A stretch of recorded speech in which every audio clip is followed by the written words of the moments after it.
Ditjen Keuangan mengumumkan bahwa gaji reguler rata-rata karyawan di seluruh Taiwan pada bulan Januari adalah 44.369 dolar Taiwan. Peningkatan tahunan sebesar 2,91% ini tertinggi untuk bulan yang sama dalam 11 tahun. Dan jika dikurangi dengan dampak harga barang nyata sekarang akan menjadi 41.854 dolar Taiwan. Dengan peningkatan tahunan 0,06% ini masih dalam pertumbuhan positif. 基本工资的调升以及厂商的一个年度调薪的一个影响。 Ditjen Keuangan menjelaskan bahwa kenaikan gaji pada Januari lebih besar karena sebagian besar perusahaan membagikan bonus tahunan pada bulan tersebut. Tetapi para pakar mengkritik bahwa data tersebut tidak akurat. 台积电的平均薪资是180万呢，那他那个就把那个低薪的24000、25000的就拉高很多，平均数绝对会骗人了。 Ditjen Keuangan juga mengakui dampak perang Rusia-Ukraina telah membuat harga barang meroket. Pertumbuhan gaji pada bulan Februari dan Maret untuk melebihi kenaikan harga masih perlu diamati.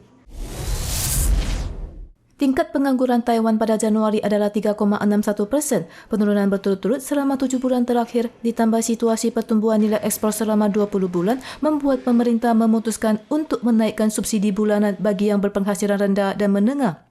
Sekitar 620.000 orang akan menerima subsidi tambahan untuk bulan Maret hingga Desember.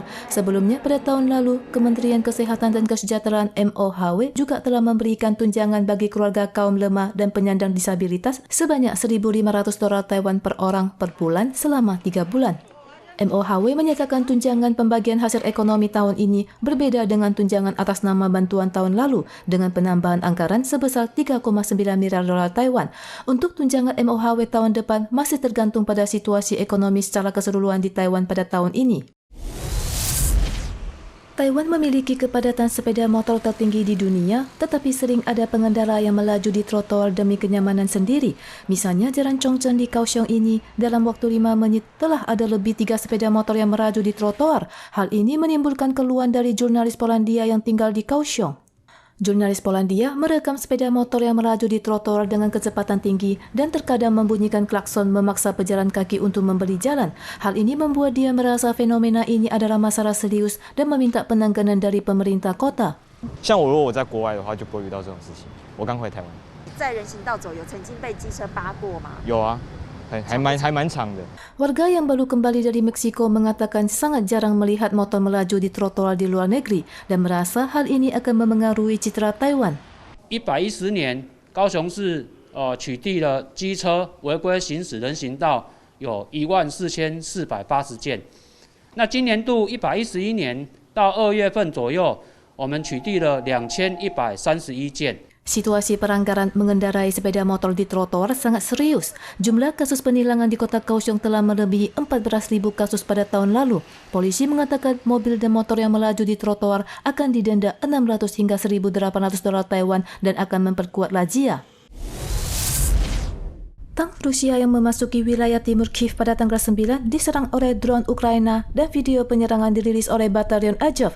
Saat ini, Kiev masih di bawah kendali Ukraina, tetapi pasukan Rusia juga masih terus maju. Otoritas tempat mengatakan setengah dari penduduk telah dievakuasi dan akan terus berupaya melindungi ibu kota. І тому ми продовжуємо разом з військовими та теробороною дбати про укріплення Києва. Pembicaraan damai putaran keempat antara Rusia Ukraina pada tanggal 10 di Ankara, ibu kota Turki, tidak ada kemajuan dalam gencatan senjata. Rusia tidak mau tanggung jawab atas kematian dan cedera dari pengeboman rumah sakit Mariupol sehari sebelumnya. Pihak Ukraina mengatakan mereka akan terus mencari solusi melalui cara diplomatik.